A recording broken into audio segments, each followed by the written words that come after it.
எது இன்னைக்கு தனுஷ் படம் ரிலீஸ் ஆயிருக்கா அப்படின்னு தெரியாத அளவுக்கு தான் இந்த கரை அப்படின்ற இந்த படம் இப்ப தியேட்டர்ஸ்ல வந்திருக்கு. முதல்ல ஒரு விஷயம் சொல்லிக்கிறாங்க, இது ஒரு குடும்பங்கள் கொண்டாடும் ஹைஸ்ட் மூவி. அது ஏன் அப்படி சொல்றேன்னா, எப்பவுமே ஒரு ஹைஸ்ட் மூவினா ரொம்ப விறுவிறுப்பா ஒரு 4-5 இளைஞர்கள்லாம் சேர்ந்து கொள்ளையடிப்பாங்க. ஆனா இந்த படம் ரொம்ப எமோஷனலா கொள்ளையடிக்கிற மாதிரி இருக்குங்க. இந்த படத்துடைய கதையை ஸ்பாயில் பண்ணாம இந்த படம் எப்படி இருக்குன்றத இந்த வீடியோல பார்த்துடலாம். நம்ம சேனலை ஃபாலோ பண்ணிக்கோங்க. இந்த படத்துடைய மிகப்பெரிய பிளஸ் எழுத்து தாங்க. ஏன்னா எடுத்துக்கிட்ட கதையில துளியளவு கூட வெளியே போகாம கதை ரொம்ப சிம்பிளா இருந்தாலும் அந்த கதையை சுத்தி நடக்கிற டிராமாஸையும் கதைக்குள்ள ஹேண்டில் பண்ற பிரச்சனைகளையும் நிறைய கிரவுண்ட் ஒர்க் பண்ணி அதை ரொம்ப பர்ஃபெக்ட்டா செயல்படுத்தினதுனால தான் இந்த படம் கடைசி வரைக்கும் விறுவிறுப்பா இருந்திருக்குங்க. ரொம்ப நாளாவே தனுஷ் படங்கள்ல ஒரு பிரச்சனை இருக்கு. ஃபர்ஸ்ட் ஹாஃப் சூப்பரா இருக்கும், ஆனா செகண்ட் ஹாஃப் அட என்னப்பா இப்படி ஆயிடுச்சு அப்படின்ற மாதிரி புலம்பிக்கிட்டே வெளியே வருவோம். ஆனா இந்த படத்துடைய மிகப்பெரிய பலமே செகண்ட் ஹாஃப் தாங்க. இன்டர்வலுக்கு ஒரு 20 நிமிஷத்துல இருந்து ஒரு கதைக்குள்ள வருவாங்க பாருங்க, அது கடைசி வரைக்கும் அந்த விறுவிறுப்பும் சில்னஸும் குறையாத அளவுக்கு இந்த ஸ்கிரீன் பிளேவை கொண்டு போயிருப்பாங்க. அப்ப மைனஸே இல்லையா அப்படின்னு கேட்டீங்கன்னா, படம் ஆரம்பிச்சு ஒரு 50 நிமிஷம்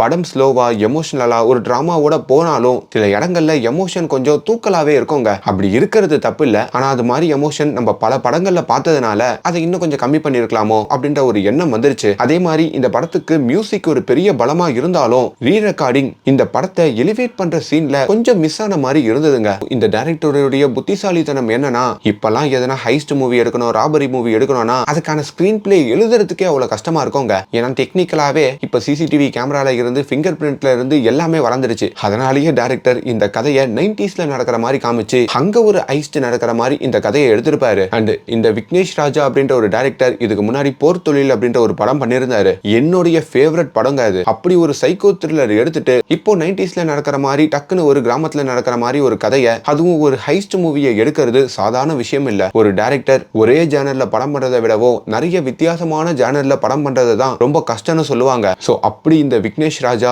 ஒரு பெரிய டைரக்டர் அப்படின்றதையும் நிரூபிச்சிருக்காரு. சோ இங்க இருக்கிற பெரிய பெரிய ஆக்டர்ஸ் இந்த மாதிரி ஒரு படம் பண்ணி இன்னொரு படம் பண்றவங்களுக்கும் இல்லனா முதல் படம் பண்றவங்களுக்கும் தொடர்ந்து வாய்ப்புகள் கொடுத்தா அவங்களும் ஒரு நல்ல கதையில நடிக்க முடியும், படமும் வெளியே வந்து ஹிட் ஆகும். இந்த மாதிரி நிறைய இயக்குனர்களும் வெளியே தெரிஞ்சுக்கிட்டே இருப்பாங்க.